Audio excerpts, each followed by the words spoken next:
There is a golden rule in the world of adventure. It is rule number one. It is written in every survival handbook, taught in every scout troop, and drilled into the head of every climber. Always tell someone where you are going. It sounds simple. It sounds like a nagging parent. But if you break this rule, you lose your safety net. You become a ghost. If you get hurt, nobody is coming. If you get lost, nobody is looking. You disappear from the grid. On April 26, 2003, a 27-year-old engineer named Aron Ralston broke rule number one.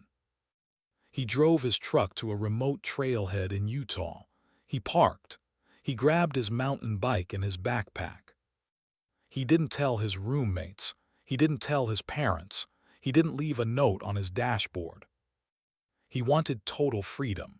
He wanted to be alone with the red rocks and the blue sky. He got his wish. Hours later, deep inside a narrow slot canyon called Blue John Canyon, a loose boulder shifted. In the blink of an eye, an 800-pound rock pinned Aron's right arm against the canyon wall. He was trapped. He was miles from civilization. He had 350 ml of water. He had 2 burritos, and he had a cheap, dull, multi-tool knife made in China. And because he hadn't told anyone where he was going, he knew with terrifying clarity that he was going to die there. But Aron Ralston didn't die. Instead, he spent 127 hours, 5 days, staring at that rock. He went through the stages of grief. He filmed his own funeral on a camcorder. And then he did something that makes the rest of us cringe in horror and awe. He realized that if he wanted to live, he had to leave a part of himself behind. He realized that the only key to unlock the handcuffs of the canyon was to break his own bones. This is the story of Aron Ralston. It is the story of the most brutal, visceral, and courageous act of self-rescue in history. It is a story that forces every single one of us to ask the question, what would I be willing to lose to stay alive? If you are fascinated by the raw power of the human will to live, please hit that subscribe ** button right now. You need to hear this story because it reminds us that we are stronger than we think, even when we are caught between a rock and a hard place. Aron Ralston was an adrenaline junkie. He was smart, a mechanical engineer from Carnegie Mellon, but he left his corporate job at Intel to climb mountains. He wanted to climb all of Colorado's 14 ERS, peaks over 14,000 feet solo, in winter. He was confident, maybe a little arrogant. He felt invincible in the wild. That Saturday morning in Utah was supposed to be a fun, easy day. He biked 15 miles, he locked his bike, he hiked into the canyon. Blue John Canyon is a slot canyon, a narrow crack in the earth carved by water. It is beautiful, but it is tight. In some places, it is only a few feet wide. Aron was navigating a drop-off. He saw a chockstone, a boulder wedged between the walls.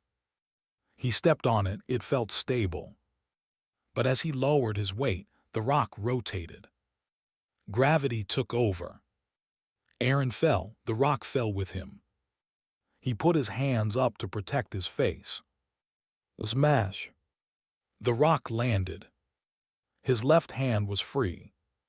But his right hand, specifically his forearm, was crushed.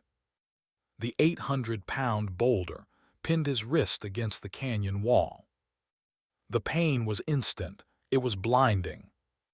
But the adrenaline masked it for a moment. Aron tried to push the rock. He tried to pull his arm out. It wouldn't budge. He was anchored to the earth. Panic set in. "Help!" he screamed. "Help!" His voice echoed off the sandstone walls. But Blue John Canyon is remote. It is a labyrinth. Even if someone was hiking a mile away, they wouldn't hear him. Aron stopped screaming. He realized he was wasting energy. He took inventory. He had a climbing rope, a climbing harness, a camelback with less than a liter of water, 2 burritos, a cheap multi-tool, a knockoff Leatherman with a small knife blade, pliers, and a flashlight, a video camera. He tried to chip away at the rock with the knife. But the knife was dull. The rock was hard sandstone. It barely made a scratch. He tried to rig a pulley system with his ropes to lift the rock. But the physics didn't work. The rock was too heavy and he couldn't get the right angle. As the sun went down on the first night, the temperature dropped. Aron was wearing a t-shirt and shorts.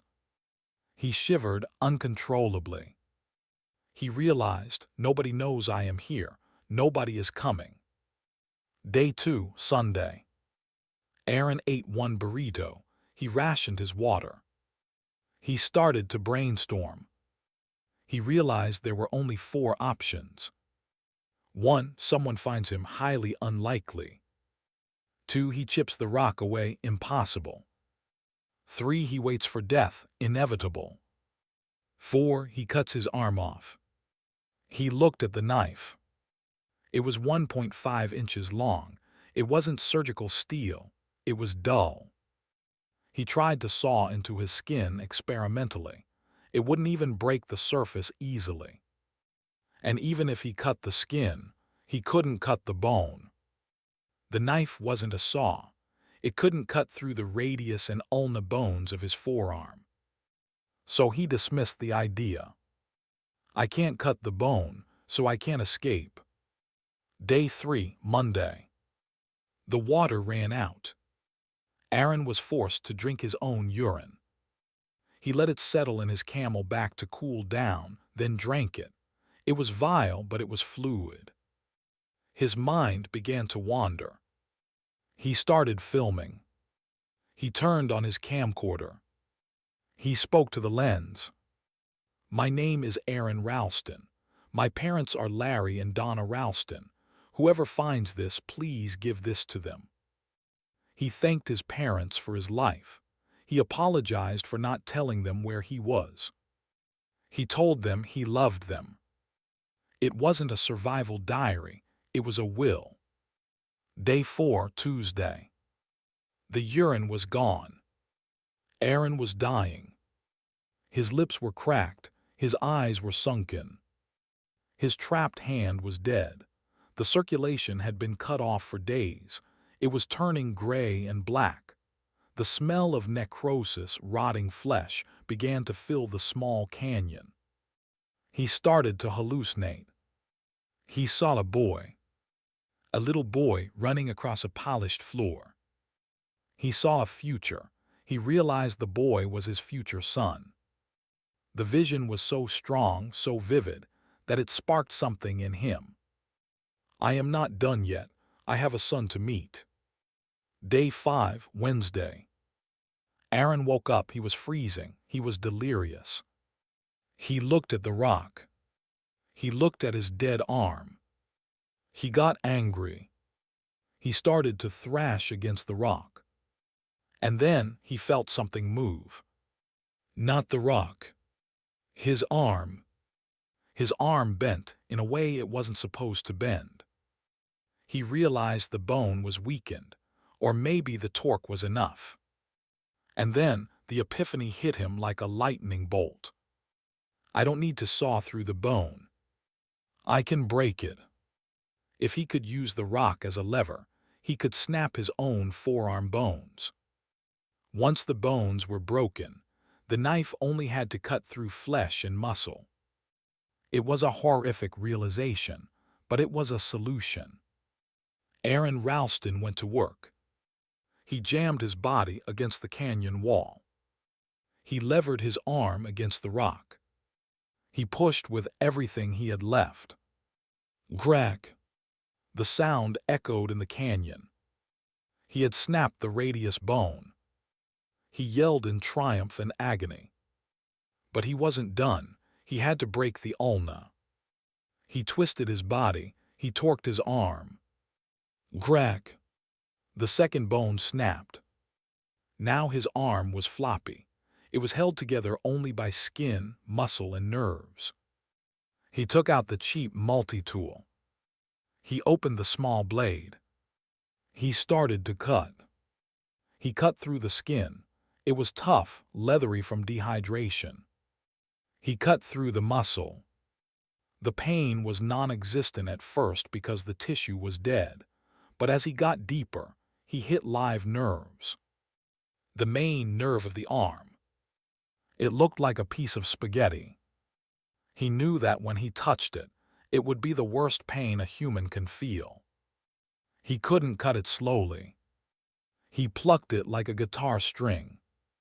He clamped it and severed it. He described the pain as liquid fire, shooting up his arm and exploding in his brain. He almost passed out, but he stayed awake. He kept cutting. The last thing was the skin on the bottom. He was free. He fell back against the wall. He was missing his right hand. He was bleeding. He was standing in a pool of his own blood. But he was free. But the ordeal wasn't over. Aron was still at the bottom of a canyon. He had to stop the bleeding. He used the tubing from his camel back as a tourniquet. He tightened it with a stick. He packed his gear. He took a photo of the rock, the tombstone that almost killed him. And he started to move. He had to rappel down a 60-foot cliff. One-handed. Bleeding out. Dehydrated. He rigged the rope. He wrapped it around his body. He lowered himself down. He hit the bottom of the canyon. He found a pool of dirty, stagnant water. He drank it greedily. It was full of bugs and algae. He didn't care. It was the nectar of the gods. Then he had to hike. The trailhead was miles away. He walked, he stumbled. He was losing blood. His vision was tunneling. He was walking toward death.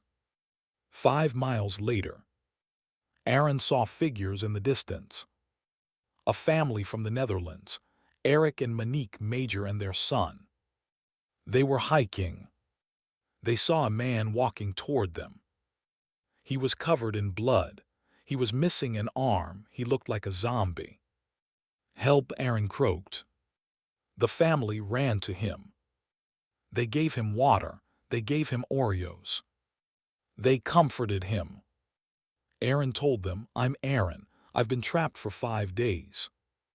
By a stroke of luck, the authorities had finally realized he was missing. His mom had hacked into his email and found out he bought tickets to Utah. A helicopter was searching nearby. The pilot saw the family waving. The helicopter landed. The rescue team ran to Aron. They expected to pick up a body.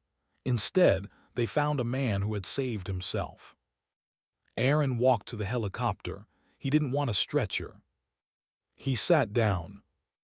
He looked out the window as they flew over the canyon.